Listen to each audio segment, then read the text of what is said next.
Okay, welcome everyone. This is the first of a few videos we're going to do just relating to some of your Facebook questions. Andrew is standing by, and I'm just literally going to fire some of these at him. He's no idea what I'm going to ask him, and we will see what he has to say on them. Obviously, nothing he says should be taken as medical advice. This is a discussion, a question and answer thing, and obviously you should consult a medical physician before you make any changes to your regimen. So with that caveat, I will have a quick look here, just make sure that Andrew's there. Morning, sir. Morning, Trevor. Okay, so the first question we have here is to do with chemical imbalances. Comes in from a guy called David Smith, and he's asking, because the things that exist in our body to help us live, aren't they nutrients rather than chemicals? So how can we have a chemical imbalance in our body? Well, nutrients are chemicals, but not all chemicals are nutrients. And I think that if we take a good look at what happens when pollutants or toxins get in our body, we know that those particular chemicals are trouble. Then there's orthomolecular molecules, or chemicals that are natural to your body. Your body has many, many chemicals in it. There are countless thousands of reactions going on. Your body is basically a living chemistry set. Vitamins are chemicals or molecules, depending how you look at it. Some are good, some aren't. If we take a look at an imbalance, we have to take a look at two possibilities. One is excess, the other is deficiency. Most people are getting an excess of additives from their food and chemicals from their environment. And most people are getting too few nutrients, such as vitamins and minerals. So if you look at that as a simple imbalance, everything else makes sense from that point on. Your body's very capable. It's very smart. We've evolved over millions of years in order to live. Look at the entire animal kingdom. They do all this automatically. But although they don't take supplements, animals also never cook their food. They also, generally speaking, don't go to doctors. You look at squirrels and sparrows, and very few of them have ever seen a veterinarian. Where we are here is we need to balance the knowledge that the body knows what it's doing against the fact that it can't do it without material. My way of putting it is this: you can't build a brick wall unless you have enough bricks. Nutrients are the bricks, or perhaps the mortar, that enable you to construct that wall. A mason can know how to build a wall, but without bricks, the wall's not going to be built. Give your body the nutrients, it knows what to do with them. Okay, makes total sense. A couple of questions on niacin. The first one from someone called Shaq, asking, does niacin cause liver damage as suggested on various websites? Very high doses of niacin are likely to cause increase in liver function tests. Dr. Abram Hoffer, who used high doses of niacin for over 55 years with thousands upon thousands of patients, and Dr. William Parsons Jr. at the Mayo Clinic in the United States, who also was a niacin researcher of great renown, have both asserted that this increase in liver function test does not mean liver damage.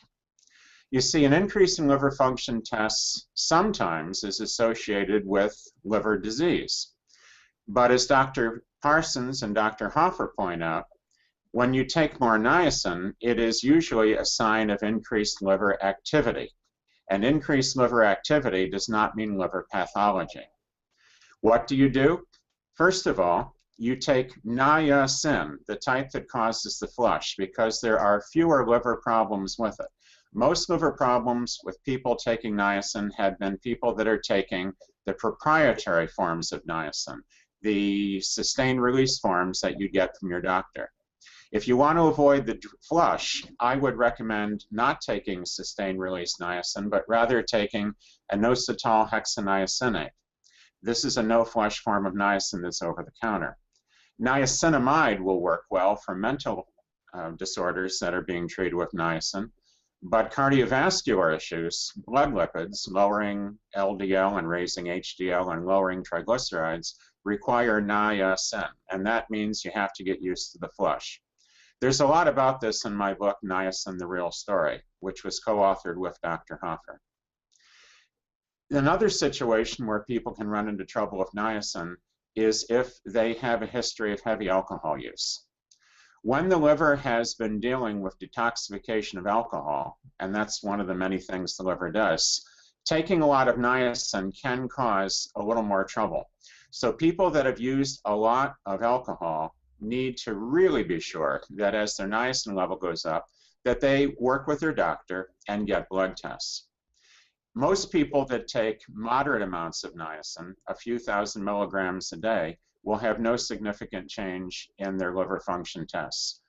If you want to be safe, and I think you should, and if you're taking quite a lot of niacin, I think you should be working with your doctor, and I think you should have the tests. But interpretation of those tests is very important.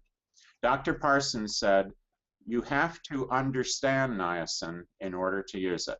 So niacin raises liver function tests without, usually, harming the liver at all. Okay, thank you. That's a comprehensive answer to that. I have a lady called Savra who is taking 150 milligrams of niacin 3 times a day, and she says that when it wears off, she feels shaky and an increased heart rate. Is that normal? It's unusual. That's a fairly low amount of niacin. That's about 450 milligrams a day. The RDA is about 18. It's a lot more than the RDA, but it's far less than what Dr. Hoffer gave. His common prescription was 3,000 milligrams a day. But Dr. Hoffer was a physician. If you're taking niacin, why are you taking niacin? If you have a health problem, you should be talking to your doctor. You and your doctor and niacin is the way to do it. This is a triumvirate, not a dyad. You need to remember that no matter what you do, if you have a health issue, go to the doctor. Now, I know my website's called Doctor Yourself, and I have another one called Fire Your Doctor. But keep in mind the other point, the major point. Natural health is not about avoiding doctors. It's about not needing to go. However, if you need to go, you've got to go. This is something that needs to be checked out. If you're having symptoms, talk to your doctor. If you are very sensitive to niacin, maybe that's the wrong form. Maybe you need niacinamide or inositol hexaniacinate. The flush alone can cause some very weird feelings after you're done with it. Some people find that niacin will drop their blood pressure or drop their blood sugar or raise the blood sugar. All of these things are possible. Everybody is different. One more time, if you're going to be doing anything therapeutically, you need to bring your doctor in on it. That's what they're there for. That doesn't mean the doctor gets to say, don't take that niacin. It means the doctor can say, if you're going to take the niacin, here's some things you need to do. Okay. Which in the real world, Andrew, is sometimes going to lead to you having to find a new doctor, I guess. Often. And this is why when you go to talk to the doctor, you've got to be ready. You need to have the knowledge. And the best way that I can suggest that people do this, if they have no money, is to go to dryourself.com and do a search for niacin. And you're going to get a plate full of things that you can read about niacin. Read that over. Don't go off half-baked. That's not a good idea. This is your health we're talking about. If you have an extra $19, you want to get a copy of Niacin, the Niacin book that Dr. Hoffer and I wrote, Niacin, the Real Story. It has all kinds of details and references on this. And finally, you might want to look at Dr. Parsons' book, which is Cholesterol Control Without Diet. That book is devoted to niacin safety in high doses.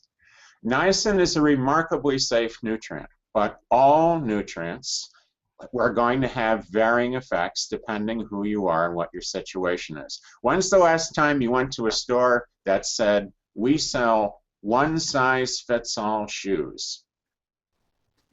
Yeah, makes sense. Makes total sense. That's the book that Andrew's talking about. I have it on my desk because, to be honest, I've been taking niacin for a while for depression myself, and it is a very, very informative book, and it's well worth getting if you're following that avenue. Some other questions, Andrew, on vitamin C, which I think is the big It's the big question for everyone. There's so many types, there's so many ways to take it and so on.